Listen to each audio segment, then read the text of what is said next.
Hi, I'm Shashank Bhargav, and you're listening to Three Things, the Indian Express news show. Each year, malaria kills more than 4 lakh people in the world. Most of them are children under the age of 5 residing in sub-Saharan Africa. The disease, which is spread through mosquitoes, is one of the deadliest diseases in human history. For years, people have been trying to prevent it through mosquito nets, insecticides, repellents, and anti-malarial drugs. Though a vaccine that could possibly eradicate the disease has remained elusive. But last week, the World Health Organization approved the world's first vaccine against malaria, which will be administered to those under the age of 5.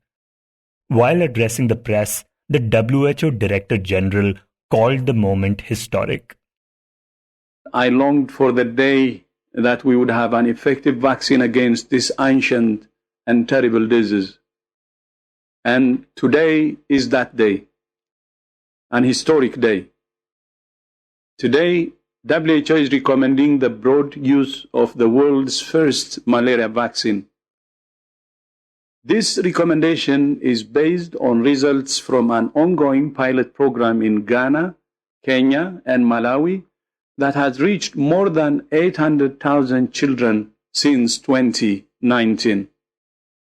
The vaccine in question is called RTSS, but it also goes by its brand name Mosquirix. It has been developed by the pharmaceutical giant GlaxoSmithKline, and it took nearly 30 years to make. Now, what is the reason that the development of this vaccine took this long? How effective is it? And what does it mean for a country like India, which continues to report a high burden of cases? In this episode, we first talked to Dr. V S Chauhan, the former director of the Delhi-based International Center for Genetic Engineering and Biology. He has worked in the field of malaria for over 3 decades and is known for his efforts to develop a malaria vaccine. Dr. Chauhan, to start off, could you talk about the significance of this vaccine being approved by the WHO? So this is the first vaccine ever approved against a parasite disease. And among the parasite disease, malaria is a major killer. And unfortunately, it kills very young children. So after years and years, decades of huge amount of research, work, very large amount of money spent, finally we have a vaccine which protects children. Not as much as you would imagine a good vaccine to do, but it's the beginning. So therefore it becomes very significant, because if vaccine is made available, you will save a very large number of lives, especially in sub-Saharan Africa. Right, and before we talk more about this vaccine, could you talk a bit about malaria itself and, the parasite that causes it? So malaria bug is a parasite, is an obligatory parasite. It lives either inside an insect, in this case mosquito, or a vertebrate, in this case human. In the evolution, there are malarias which infect only monkeys, in malaria that infects only mice, the squirrel, duck. So malaria is an amazing disease. 5 of the species of Plasmodium infect humans. 2 of them, Falciparum and Plasmodium vivax, are the major cause of grief. In humans, they give you chills, fever, make you sick. And between the 2, Falciparum is the real killer. So Plasmodium, in that sense, is deadly. Yeah, and this vaccine that we are talking about, Mosquirix, it only targets Falciparum and not the species of Plasmodium like Vivax. But also, what do we know about the efficacy of this vaccine? So the vaccine took a long time to come. The complexity of vaccine in case of a parasite like malaria or leishmaniasis, so the number of proteins that malaria parasite expresses in humans is in thousands, actually it's close to 5,000, compared to, let's say, a virus where you have limited 10 to 20 proteins. So correlating which protein will be protective against malaria has been a real challenge. Efficacy of this vaccine is moderate. At best, we can call it moderate. it is less than 40%, it's just about 40% for protecting you from disease, and only about 30% from protecting you from severe malaria cases going to hospital. If it were a COVID vaccine, similar efficacy, you would not have rolled it out at all. For malaria, this becomes a very, very important step. So positive and real positive step. We didn't have a vaccine for malaria. So this is going to be a great starting point. So the efficacy of this vaccine being moderate, is that the reason that it actually requires 4 injections in total?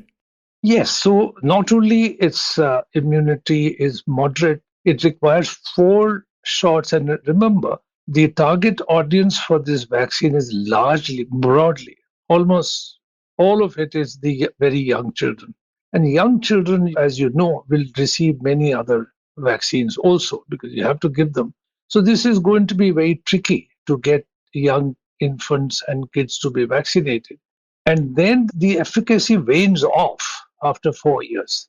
So after 4 years, if you look at unvaccinated individual in malaria endemic area and one vaccinated, I think they come to pretty much at the same level.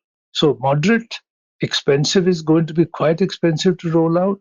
It will take 4 shots.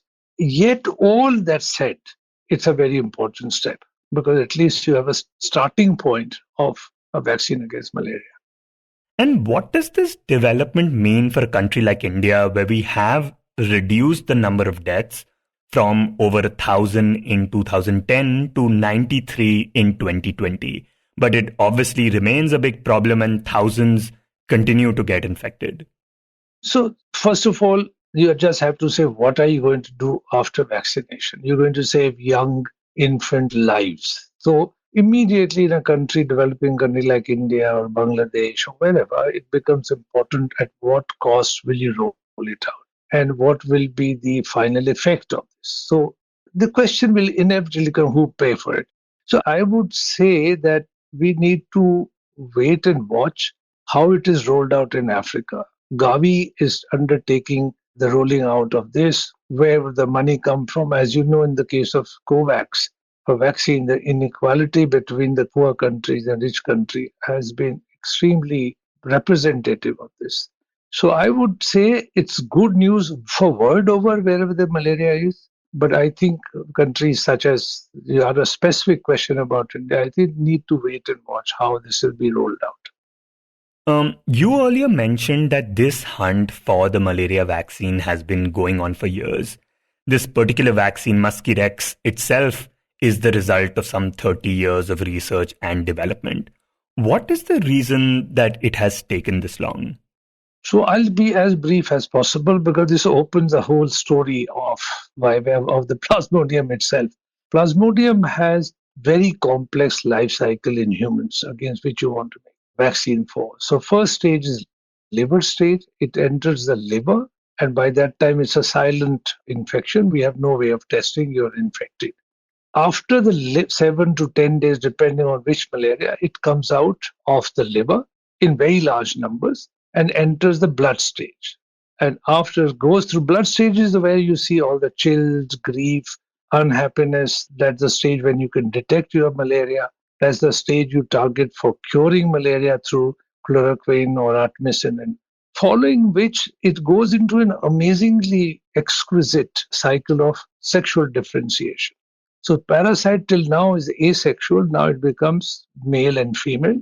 And when a mosquito, a female mosquito again, only a female mosquito would carry infection from, or a female parasite from an infected human, and then it multiplies, goes through a complex cycle within the insect back to salivary gland. This is how the infection goes. The reason I give you these details, that at each stage malaria parasite has a different morphology, different surface, different proteins are expressed. So if you want to target liver stage, you have a separate set of proteins. We don't know which one really. So for example, my lab has been working on blood stages of malaria. We have such large number of proteins. The key is this: which proteins you think are the real business protein. For example, in COVID, we know S protein is what we want to raise antibodies to. In malaria, that hasn't been very easy. As I told you earlier, there are 5,000 genes to pick from. This is the reason why Dr. Chauhan says that the process takes so long. And even after a vaccine is made, the trials are complicated because you cannot start by enrolling children. First, you start with adults, then you lower the age, and then eventually you get to do trials on those between the ages of 0 and 5. This itself took about 13 to 20 years of trial. And remember, there was no direct proof of efficacy of this vaccine. Lastly, the subunitary vaccine, where you use a portion of a protein out of thousands of protein, they are not very immunogenic. So you need to add something called adjuvant. So all vaccines which are going to be based on recombinant protein will require adjuvant. So that adjuvant took at least about 5 to 6 years. Which adjuvant will be the best one? So yes, it has lasted about 32 years. Billion, not millions of dollars. It took billions of dollars to get here. So is it very exciting news? Well, I think as a scientist, I would say, by the way, this vaccine is known for 4 years. This is not sudden announcement. All of us who work in malaria and even otherwise. This vaccine was, phase 3 trials were done more than 4 or 5 years back. It's just that a larger trial was done in Kenya, Malawi, Ghana with the WHO and Gavi's. But Bill Gates Foundation spent millions of dollars in this earlier. So the whole world, as it were, came together to do the trials. And finally, there's a modestly efficacious vaccine. Great news, but it is for some like us, those who are involved in vaccine development, it's a great boost because you know you have to make a better vaccine.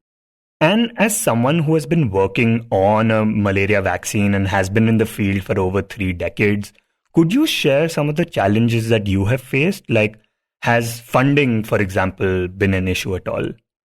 So I wouldn't say funding is a major issue, especially in last couple of decades, at least last 10 years. The funding for a good project hasn't been a problem. Real problem with in front of us, and our work could move much faster, is the inability of us in India to set up a human challenge model.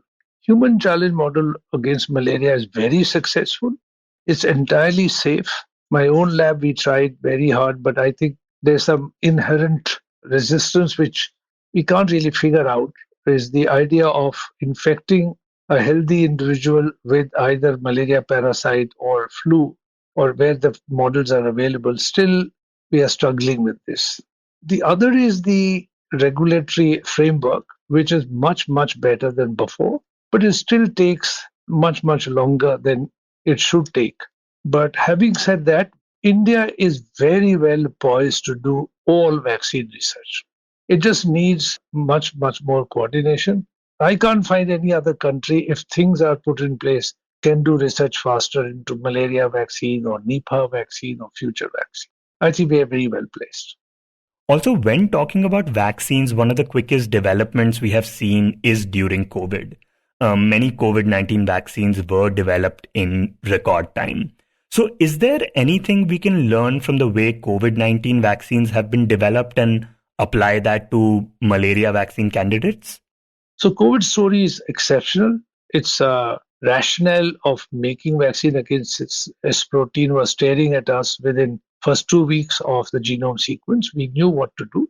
And SARS-1, which came in 2003, the genome is desperately simple. So you knew what you need to do. It's amazing for the COVID. It's the deadliest pandemic that you've seen. But science had moved very fast.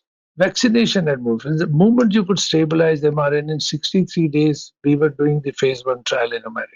So I would say the COVID story can mislead the troubles in vaccine production. Number 2, COVID got so much attention from governments, all governments. Unfortunately, nationalism took over the Chinese vaccine, the Russian vaccine, and so on. Initially, there was amazing scientific collaboration. So COVID story, as I said, we don't have a vaccine for HIV, not because we didn't want to make it or not because the money wasn't there, not because the genome wasn't sequenced. It's just very, very complicated. I would say COVID vaccine was an easy pick. Also, in the past few years, more than 20 vaccine candidates for malaria have entered clinical trials. Is there any one in particular that appears to be stronger than the others? Yes, I'm glad you asked that question. There's one vaccine which is the actual design of is very similar to RTSS. RTSS, R and T is coming from malaria, but S and S really coming from hepatitis virus surface protein. So when RTSS were designed, I don't want to go into the chemistry of it. The final formulation of RTSS, that is Mosquirix, is really only some 25% of malaria. The rest is all hepatitis virus B. The vaccine, which is now Jenner School, has recently developed, and it was covered in newspaper, including Indian Express, has much larger portion of very similar design, much larger portion of malaria, and much smaller portion of hepatitis S protein. It has already shown in phase 3, limited phase 3 trial, as much as 70% efficacy. And we are desperately going to wait for the results of a large trial in Africa. And I think your audience will be interested to know this vaccine, as I mentioned earlier, is made in India by an Indian company. So therefore I said, and I hope the younger people, younger scientists will get excited, that there's nowhere you can do vaccine development faster than in India. But several things have to fall in place. So answer to your question is yes, there's a vaccine on the horizon, which ought to be much, much more efficacious, but you can't say anything until we have the evidence.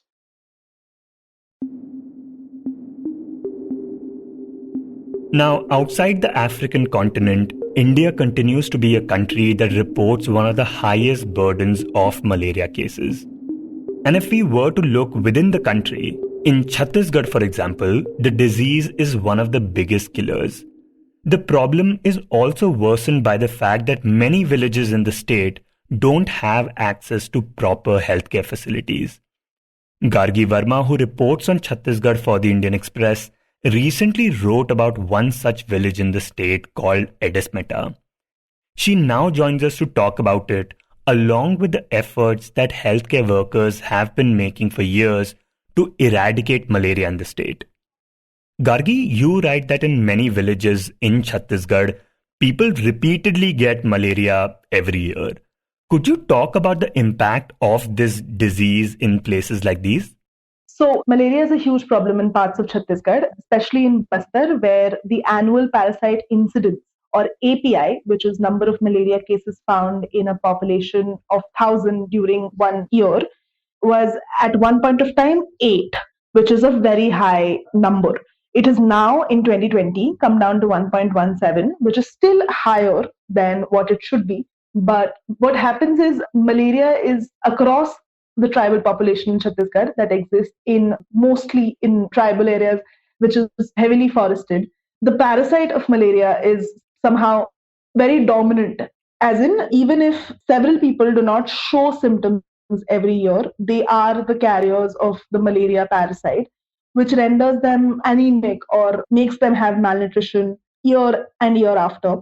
For that purpose itself, in 2020, the Chhattisgarh Health Department started a program called Malaria Mukt Bastar, which was then taken across the state, which has now become Malaria Mukt Chhattisgarh.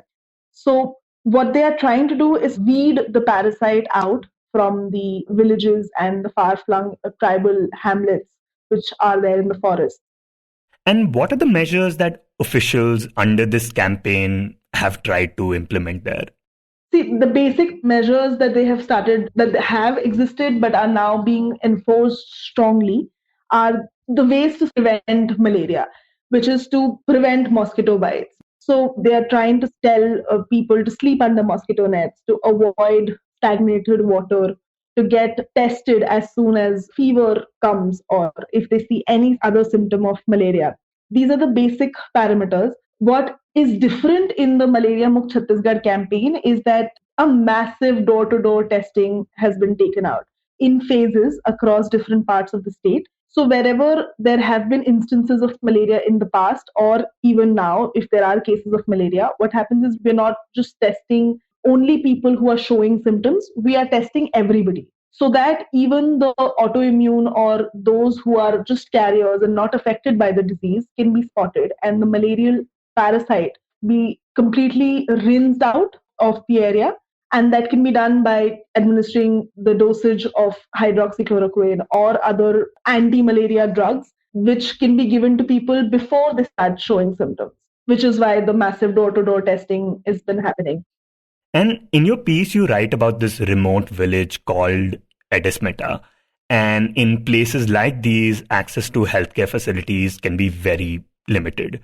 So what kind of impact does that have in places like Edismeta?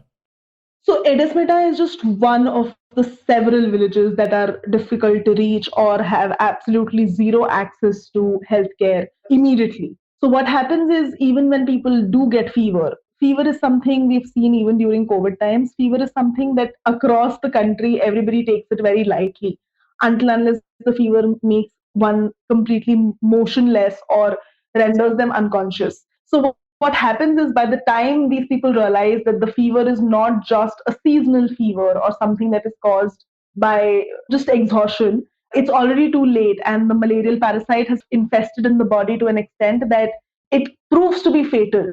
So not having access to healthcare definitely plays a huge role over there. So, like, for example, the village that we have written about, Edismeta, over there, the constant complaint that the villagers had was that even if they do figure out that it is malaria, because they've been living with the disease for years now, there are people who get it almost every month, almost every year.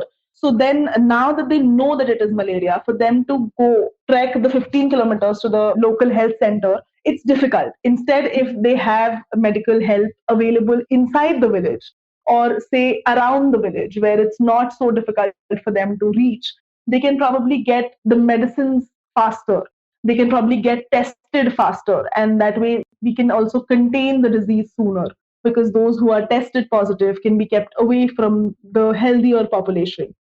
And Gargi, with this sort of lack of healthcare facilities, do we find people turning to, alternative methods of treatment? Of course, that has been a common narrative across Chhattisgarh, not just in Bastar, but even in the north, in Ambikapur Sarguja tribal population. It's in fact very curious because almost every village has their own version of how to fight malaria. These are not always very effective, but these are tried and tested methods by which the villagers and the tribals sort of swear by. One of them is getting beaten up by a little ant, a red ant, which is known colloquially as chapra. So what villagers do is they basically take the sick person to the ant hill, and they sort of just let the sick person roll up around the ant hill and let the red ants bite across the body. And they believe that this will relieve them of the fever that malaria causes. Another way is to take a dip in the cold water, which is again not effective a lot, but is somehow an alternative method to medicine. There's also a lot of local liquor, mahua and sulfi and tari, which villagers consume in order to prevent malaria or to quell the fever that comes as a byproduct of malaria. So almost every village has these unique ways, which again medicinally are not proven to be any effective, because there is nothing much that these things can do once the malarial parasite has infested in the body. The only way forward is hydrochloroquine tablet or other anti-malarial drugs. But the access to that is always variable, which is also one of the big steps that under the Malaria Mukt Chhattisgarh campaign, the Chhattisgarh government is trying to do, is keeping these medicines stocked at all public health centers across the state, so that whoever can access these health centers at least has access to. Even the Mitanins and Anganwadi workers have been given the medicine, so that if they make their weekly rounds inside the village and they see somebody who's showing signs of malaria, cannot or does not want to get tested, can at least be administered with the drugs. And what would you say are the biggest challenges that people under this campaign are facing in trying to eradicate malaria? One of the biggest challenges is always the stigma that comes with it, because right now, when we even speak to the health workers, several people don't want to get tested because of the worry that what if being positive means something else. It is also that the access to these tests is not constant throughout the year. So there are phases for the tests also under the campaign, right? But malaria as such does not really have many phases when there is stagnated water and mosquitoes inside the jungles. So the access and the lack of awareness is a deadly combination when we are fighting against a disease. Lack of access and lack of awareness sort of pose the biggest threat to the fight against malaria as of right now. So the Malaria Mukt Bastar campaign, for example, started in 2020. How much has this campaign improved the situation in the region? In Chhattisgarh, definitely the campaign has shown results. In the past 2 years, the campaign has been running. We have seen a decline of over 70% cases. In Bijapur, from where we did write the story, there has been a 71% decline in cases that have come between the 2 years, between 2019 to 2020 and now 2021. There has been a 71% decline of cases, which shows that massive testing does help control the numbers. But yet, like the health workers have told me, this is an ongoing fight, and this is a massive fight because, it's across the state from north to south. And there is a huge scope of improvement still for us to go malaria free in Chhattisgarh. Also, last week, the WHO approved the first malaria vaccine. Have there been any reactions to that news from the people in Chhattisgarh? So the health officials definitely do not know much yet. They are expectantly waiting to see if the vaccine is of any use in Indian subcontinent. But the villagers, in fact, the villagers Edesmeta, from where we did the story, and who are one of the people living extremely hotspot regions of malaria, get malaria almost every month, every year. They were very, for lack of a better word, excited at the prospect of having a vaccine that protects them against malaria, because they even wanted to volunteer in a way to test if the vaccine works or not, because malaria breaks their body completely. It leads to lack of energy, it leads to anemia, it leads to malnutrition. So the idea that a vaccine shot could protect them against all of that year and year after did seem like a big deal to them. And they're not unique in any aspect in that way. I'm pretty sure across the world, people who have been subjected to malaria and again are waiting expectantly to see if the vaccine can be used in their areas and can prove potent enough to save them from contracting the disease again and again. You were listening to Three Things by the Indian Express. Today's show was written and produced by me, Shashank Bhargav, and was edited and mixed by Suresh Pawar. If you like the show, then do subscribe to us wherever you get your podcasts. You can also recommend the show to someone you think will like it, share it with a friend or someone in your family. It's the best way for people to get to know about us. You can tweet us at Express Podcasts and write to us at podcast@indianexpress.com.